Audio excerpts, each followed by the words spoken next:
12 ఏళ్లకు ఒక్కసారి వచ్చే మహాకుంభమేళా వెనక ఉన్న కారణాలేంటో తెలుసా? హిందూ సనాతన ధర్మంలో మహాకుంభమేళాకు ఎంతో ప్రాముఖ్యత ఉంది. ప్రతి 12 సంవత్సరాలకు ఒకసారి మహాకుంభమేళాను నిర్వహిస్తారు. ఈ మహాకుంభమేళాలో పాల్గొనేందుకు ప్రపంచ నలుమూలల నుంచి లక్షలాది సంఖ్యలో భక్తులు తరలి వస్తారు. దీనికంటే ముందు ప్రతి 4 సంవత్సరాలకు ఒకసారి కూడా కుంభమేళా కార్యక్రమాలు నిర్వహిస్తారు. అర్ధ కుంభమేళాను ప్రతి 6 ఏళ్లకు ఒకసారి హరిద్వార్ లేదా ప్రయాగ్రాజ్ లో నిర్వహిస్తారు. పూర్ణ కుంభమేళా మాత్రం ప్రతి 12 ఏళ్లకు ఒకసారి ప్రయాగ్రాజ్, హరిద్వార్, ఉజ్జయిని, నాసిక్ లో నిర్వహిస్తారు. ఇంతకు ముందు 2013 సంవత్సరంలో ప్రయాగ్రాజ్ లో మహాకుంభమేళా నిర్వహించారు. మళ్ళీ ఇప్పుడు 13 జనవరి 2025 నుంచి 26 ఫిబ్రవరి 2025 వరకు మహాకుంభమేళా నిర్వహించనున్నారు. జ్యోతిష్య శాస్త్రం ప్రకారం సూర్యుడు మకరంలోకి ప్రవేశించినప్పుడు మహాకుంభం ప్రారంభమవుతుంది. హిందూ మత విశ్వాసాల ప్రకారం మకర సంక్రాంతి పండుగ నుంచే కుంభ స్నానం ప్రారంభమవుతుంది. ఈ సందర్భంగా కుంభమేళా ఎందుకు నిర్వహిస్తారు,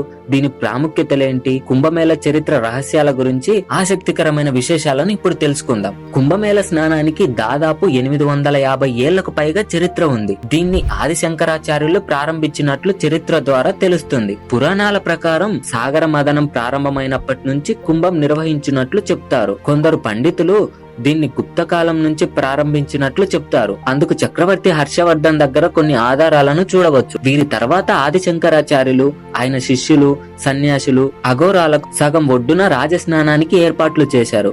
ఇక్కడ స్నానం చేయడం వల్ల మోక్షం పొందుతారని చాలా మంది నమ్ముతారు. అందుకే లక్షల సంఖ్యలో భక్తులు తరలి వస్తారు. హిందూ పురాణాల ప్రకారం దేవతలు, రాక్షసులు కలిసి సాగర మదనం చేశారు. ఈ సమయంలో అనేక రత్నాలు, అప్సరసలు, జంతువులు, విషం, అమృతం వంటివి బయటకొచ్చాయి. అయితే అమృతం విషయంలో దేవతలు, రాక్షసుల మధ్య వివాదం తలెత్తింది. ఈ సమయంలో కొన్ని అమృతపు చుక్కలు భూమి మీద పడ్డాయి. ఇవి ఎక్కడ పడితే అక్కడ కుంభం నిర్వహించారు. ప్రయోగ, నాసిక్, హరిద్వార్, ఉజ్జయిన్లో అమృతపు చుక్కలు పడ్డాయని పురాణాల్లో పేర్కొనబడింది.